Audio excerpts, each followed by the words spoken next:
Anyways, SRG first pick here. Yes, I know Left is first pick. I just don't know the color. Anyways, SRG betting out the Cho as well as the Lu Yi. And NP Flash betting out that Fanny. Sakai's or Saki's has been known for that Fanny. And the last time it was let through, it was during ISF. And I don't think it's going to get it. And now the Alpha ban as well. This is what every team has been doing against Selangor Red Giants. Man, the ban out the jungles. I'm telling you, Singaporeans have like the best way of approaching when it comes down to draft as well as macro, right? They've seen you. I mean, they've seen you not have your jungle pick. We're gonna force it out as early as possible. 2 in the jungle bans, and the question still remains: are they going to get rid of the traditionals, right? What about Zhu Xin? Are they going to let that through? Yeah, or the Bruno still walking through as well. There goes the Granger ban instead. So great response. It's looking like SRG may actually just pick up this Bruno, and they're just trying to limit. Or Jushin. Bruno or Jushin, depends on the ban. I feel like they're going to take Bruno first pick over the Zhu Xin. But then again, that's just me. We'll see what this very final ban is from the side of NIP Flash. Because they were saying, hey, our first 2 bans, we're targeting the Sikis. And then SRG said, you know what? If you're going to target our jungler, we're looking at Vanix. No Granger for you. So what are you going to do about it now? Another hot pick, too. The Mathilda still walks, may walk through this entire first phase of the bans as well, which could be a 2-pick swing for the side of NIP Flash moving forward, as they are going to be banning out that Zhu Xin. So between Jushin and Bruno, they're like, you know what? We can handle the Bruno. Without the Granger, their other options are honestly 2 right now. The Beatrix as well as the Moscow, which is the picks that they have used before. And now the Bruno has been picked up by Innocent, half man, half beast. How does NIP Flash respond? All right. Firstly, they're probably going to look straight into the jungle, right? Suyo. Suyo for sure. That makes a lot of sense to me at this point of time. It fits in pretty much every single composition with its toolbox, overall toolbox kit. It's got sustain, it's got stuns, and it has iframes. Joy. We've seen how much of a threat it could be. May work inside of NIP Flash's toolbox. Can definitely be a threat. The Mathilda still walking. Could provide some survivability if they want to go that route as well. The Eve is still on the table, but they have to worry about the Valentina on the other side. If Leo is here, he would say the Matilda is still cacawing.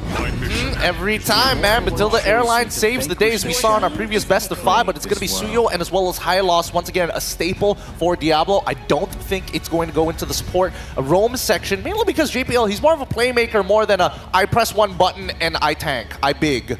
Yeah, now SRG, just saying, if they don't pick up the jungler here, most probably it is going to get banned out. Oh wait, I just thought of another one, Nolan. I can't remember if the last game Nolan was banned or not. But either ways, SRG, Stormy has quite a big hero pool. If they want to pick up Eve, they can, because it is good going up against the High Loss. Afterwards, perhaps pick up the jungler, but they pick up the Hilda as well as the Joy. And the Joy does have a good matchup against the Suyo. Oh, it's going to be a little bit challenging now with that Joy in the mix. I mean, just from the last series, we see how impactful that can be. Now going on to the side of NIP Flash. Do they want to pick up something to go up against this Bruno before more of the marksmen get limited out on the second phase of this draft? It would make sense if we do see a Moskov get locked in. At the end of the day, Moskov does pretty well, especially with the knockback both against Hilda, both against Joy. You're able to kind of create distance between yourself, especially when they want to get on top of you. But no, they're going to go straight for the direct counter matchup towards Joy Integral. Gentlemen, what do you guys think about the Suyo pick, by the way? And before you answer, let me tell you why I asked.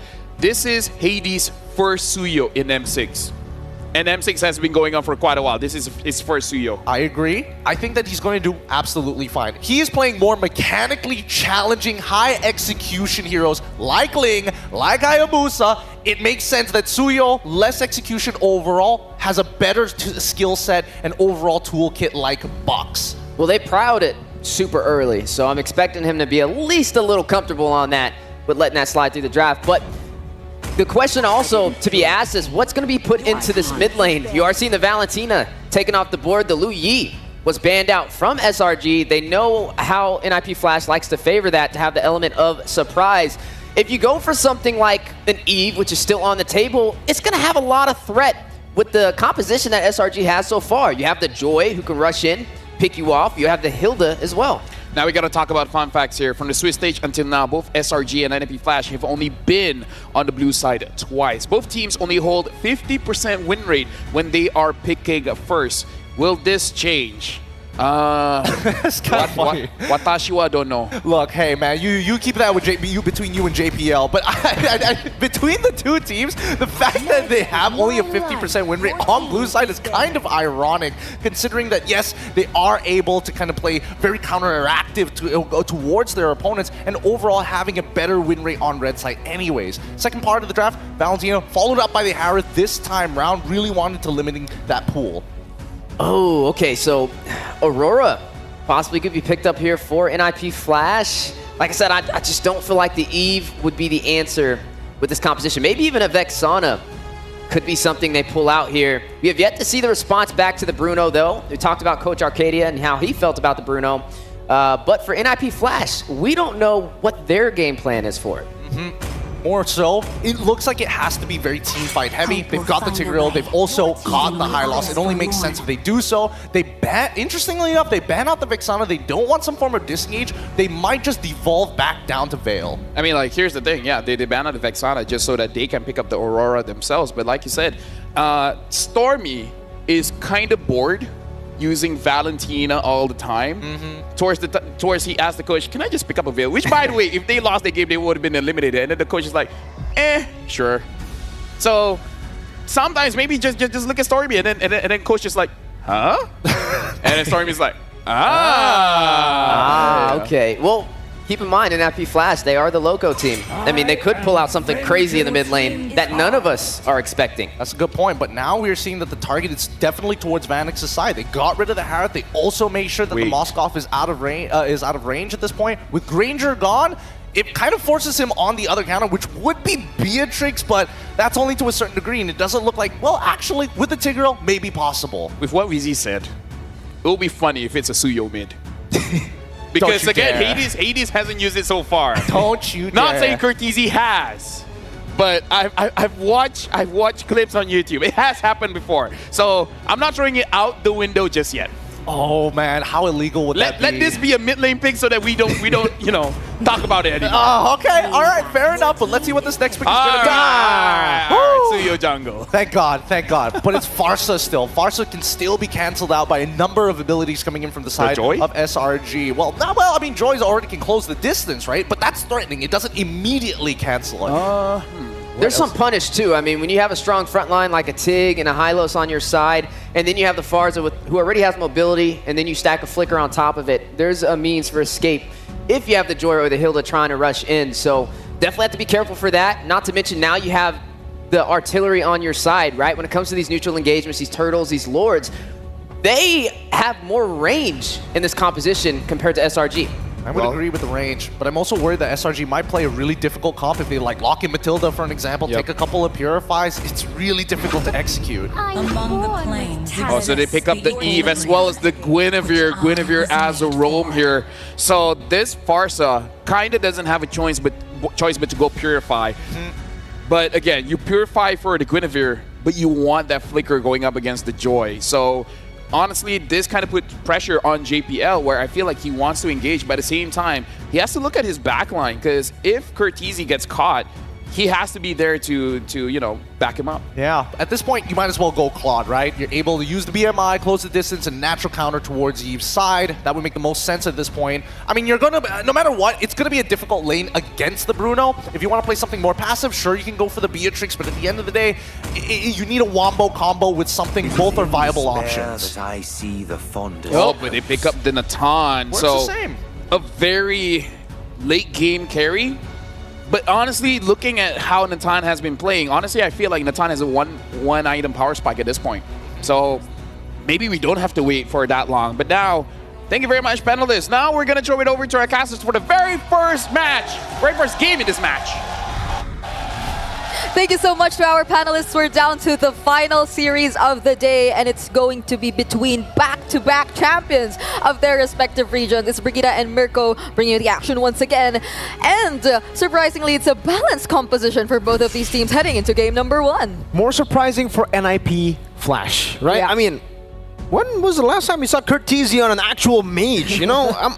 Does the Farsa have like the Decimate ulti? Is this the new Farsa or what? Because yeah, Curtizi, we have seen him on mages before. Just it's not the common. It's not the thing we usually think about when we think Curtisi. But let's see how it works out up against SRG's Bruno and Yums' Guinevere. Yes, because if there's one thing I would immediately want to point out when it comes to Curtisi and his confidence heading into this game, it's that he's not picking up the Purify on the Farsa. So he's really confident in terms of positioning, or it's important that he has to be, because Yums would probably be constantly on the hunt for him, but it's not just Yums actually, it's even Sekai's, it's Cram. There's a lot of members from SRG who could just hunt the backlines of NIP Flash. Yeah, it does seem like for NIP Flash, their draft is more to shut down Bruno and Joy, right?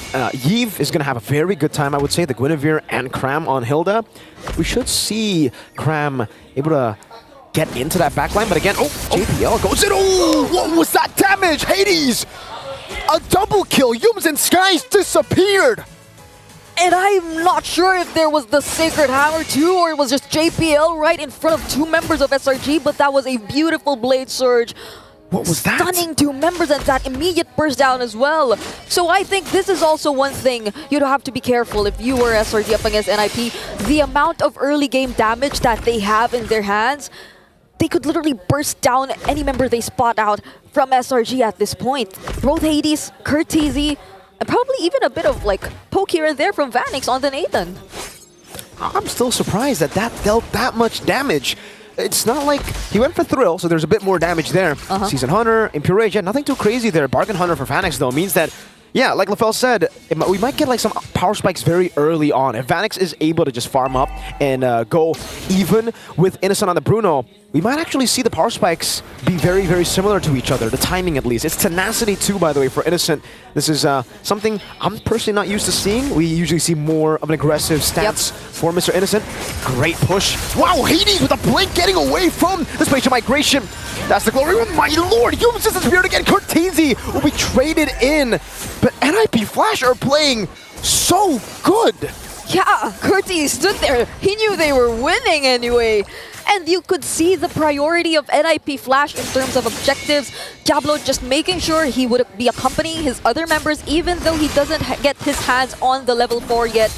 The glorious pathway wasn't even necessary for them to be able to burst down and secure that objective. So NIP Flash, they're off to a really good start, and that pretty much reflects in terms of the gold between our two junglers. Hades, I mean 3-0 for this Suyo in the early game. You would understand why he's this much ahead. Yeah, 3-0, 1.2k gold lead against the Joy and Diablo. Here, Electrifying Beats, Diablo should fall. Oh, he jukes him! Revitalize, gets away. He's gonna buy a lot of time and a lot of positions from SRG will have to be given away to rotate over to deal with Mr. Diablo. For the airstrike though, on the Stormy, that's 1, 2, 3 hits, 4 hits. Every single one of those feathered airstrikes was on Mr. Stormy. Why does it feel like Curtisi, if only second skill even hit at that moment, could have bursted down Stormy in a full combo. That pretty much reflects how NIP Flash is ahead, but Hades spots Sekai's. And one thing at least for SRG is just how ahead their XP lane is, but oh wait, Vanix with the Purify. Yep, escaping from the spatial migration, Violet Requiem combo, just wanting to play safe in this weak side. He knows the team is doing well right now, so there's no reason for him to actually walk in, do anything aggressive, just play it by the book, passive, and farm up. Whoa, right. What is this? Oh, the timing was good. Oh, a bit unfortunate timing for Hades there. He was charging up that skill 1, that stun, but Yums came out a bit late from the bush. Good timing from Yums. And now, turtle number 2, bottom lane, Cram diving! The turret is nothing to Cram, but it does give all the prio over to NIP Flash up top around the turtle. So it'll be a kill on Vanix, traded for the second turtle of the game. You gotta take note of this. SRG, it's not even their mid laner, it's not even their roamer suddenly rotating to the bottom lane. It's their XP laner rotating to the bottom lane, helping Innocent.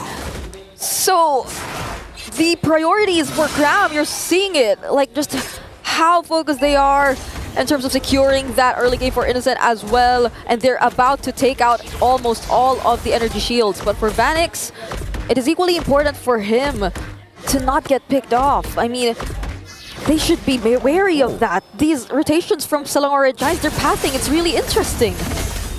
And it's back to just a farming battle for both these teams, you know? Not really going for anything, any invades, ambushes, aggressive takes. NIP Flash, they want to farm. Same goes for SRG. They still have a very, very good mid-game power spike with Stormy and Innocent. So if there's no neutral objective, don't really expect any of these teams to be looking for big plays around the map. Yep.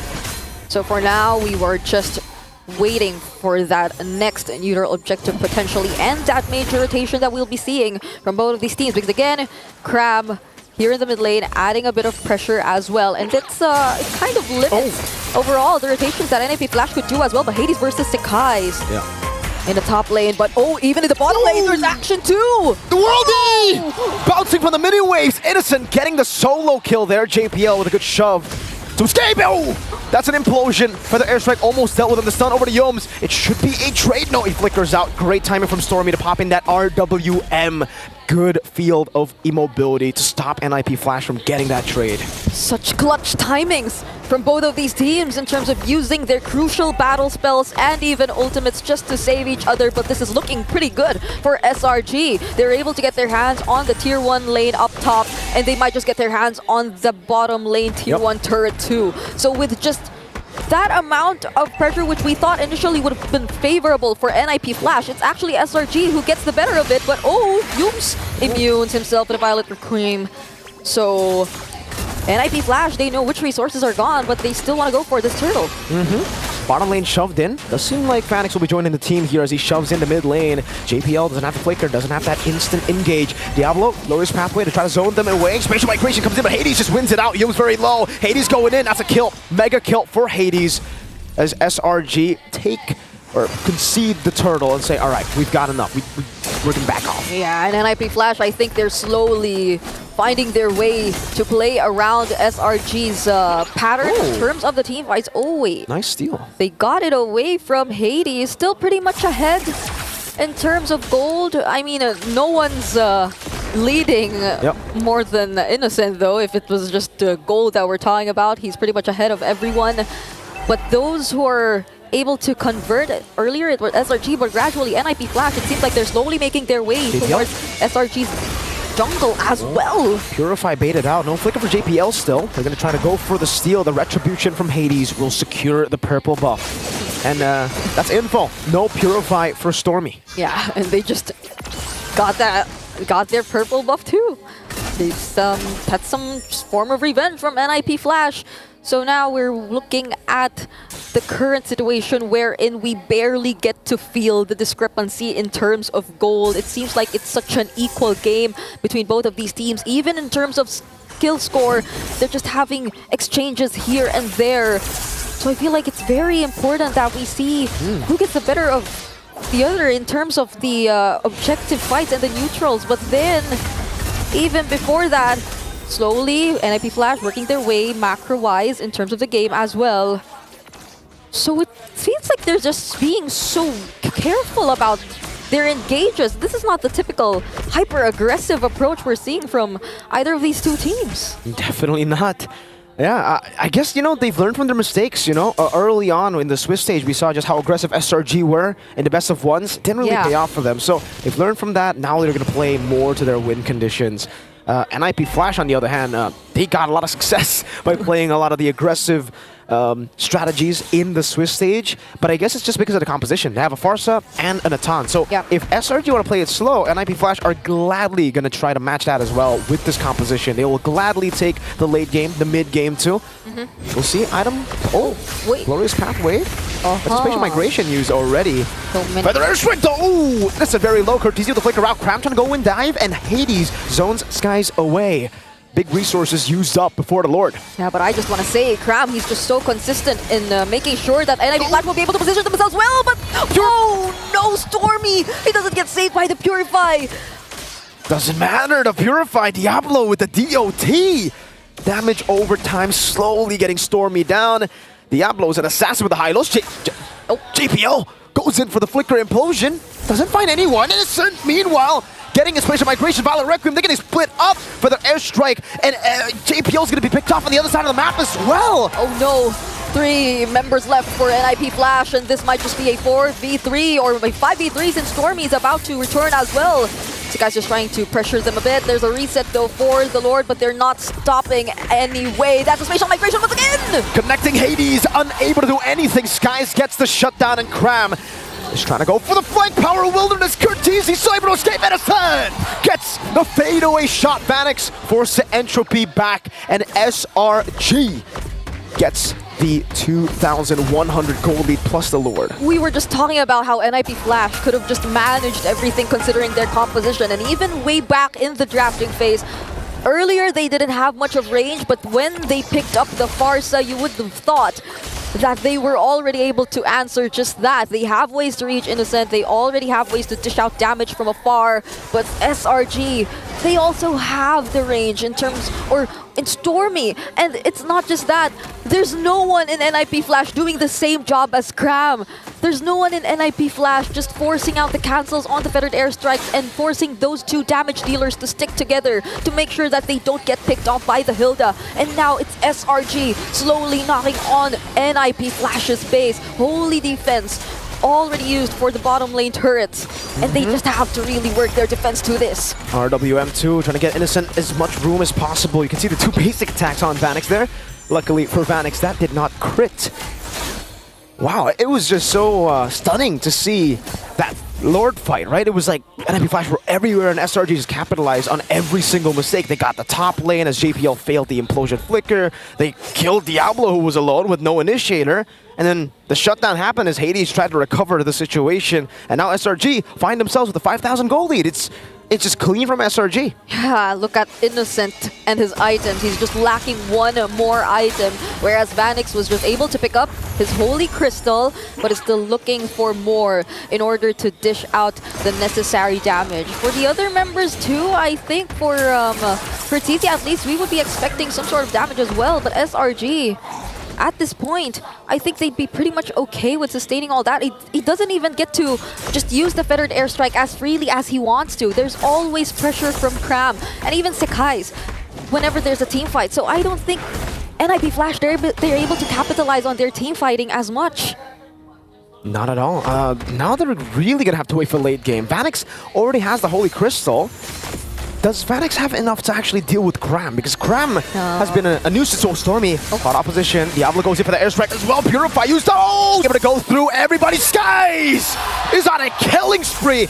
And it just melts Mr. Man Vanix on the Natan. Innocent looking for 3 members down for NIP Flash. And it seems like NIP Flash grouping up together didn't work as well, because that was a beautiful spatial migration for Dooms, and it seems like this might just be their walk towards the base. Diablo's doing a good job at baiting and buying time, but he will be slain. Now it's just JPL with a shove onto the minions. Curtisi finds himself back alive. That's a respawn timer for the airstrike into the cannon minion. They will be able to delay it a bit more. Hades and Vanix will spawn again. SRG still wanting to go for the end. Hades jumping in spatial migration. The minions have been dealt with. They're gonna go for it, but Hades is still there. It doesn't even matter. Melfic gun range on the Bruno gets it done for SRG in game 1. They didn't even want to reach the late game, nor even probably stay in the mid game. SRG ends it in less than 14 minutes. One access to the base was all it took for them to secure the first game of the series. Well played to SRG. Constant